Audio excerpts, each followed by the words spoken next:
बरोबर आहे. हा फक्त प्लस मायनस कुठं बघायचंय की कंपनी स्पॉन्सर किती द्यायला आहे, पॅकेज एवढा आहे ठीक आहे, त्याच्यावर स्पॉन्सर किती द्यायचे, किती टक्के द्यायचे, मॅचिंग किती टक्के द्यायचे, अवॉर्ड रिवॉर्ड मध्ये किती टक्के पडते.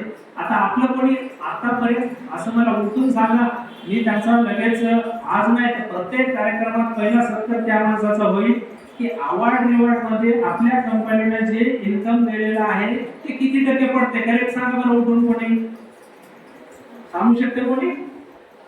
हा टोटल कॅल्क्युलेशन आपलं डायरेक्टर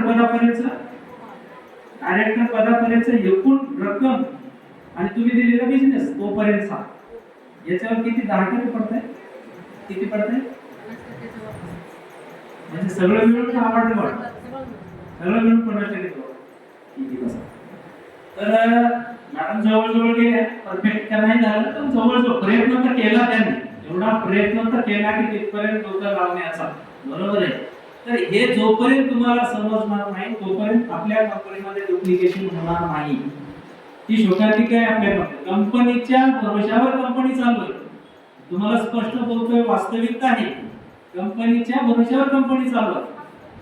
कंपनीच्या आता दुसरी गोष्ट आहे, मी आजच व्हिडिओ टाकला होता रात्रीच, त्याच्यामध्ये मी म्हणतो होतो सर्वांना खाली कॅप्शन टाकलं होतं की मीटिंगला येता हा एक व्हिडिओ बघून या. बरोबर आहे की जर कंपनीचा प्लॅन खराब आहे म्हणण्यापेक्षा आपल्याला काय करून करता आहे हे पण थोडंसं शोधलं पाहिजे ना मॅडम. सोनकांबळे मॅडम बरोबर आहे ना, आपण आपलं शोधलं पाहिजे ना. आपल्याला इन्कम घ्यायचं तर आपल्याला तसंच वागावं लागेल, आपल्याला तसंच राहावं लागेल, आपल्याला तसंच एखादी वेळ आली तर खिशातून पैसे, आपण म्हणतो एमएलएम करायचं म्हणलं की खिशातून पैसेच खर्चायचे नाही.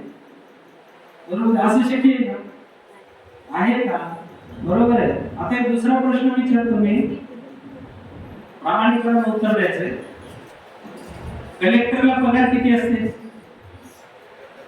कोणी सांगू शकते कलेक्टरला पगार किती असते? 1 लाखाच्या वरती अंदाजे. महाराष्ट्रात किती असते? 2.5 लाख. सर तुम्ही सांगा, तुम्हीच म्हणतो 2.5-3 लाख. बरोबर. तर 2.5-3 लाख रुपये पगार आणि प्लस मध्ये इमानदार असेल तर 2.5-3 लाख रुपये फक्त इन्कम आहे त्या माणसाचा. जो जर बेईमान झाला तर किती इन्कम आहे त्या माणसाला. बरोबर आहे, अनलिमिटेड. पण एक आपण प्रामाणिकपणाचे इन्कम पकडू, 2.5-3 लाख रुपये महिना कमवायचा असेल तर त्या माणसाला किती खर्च करावा लागला असेल सांगू शकते तुम्ही?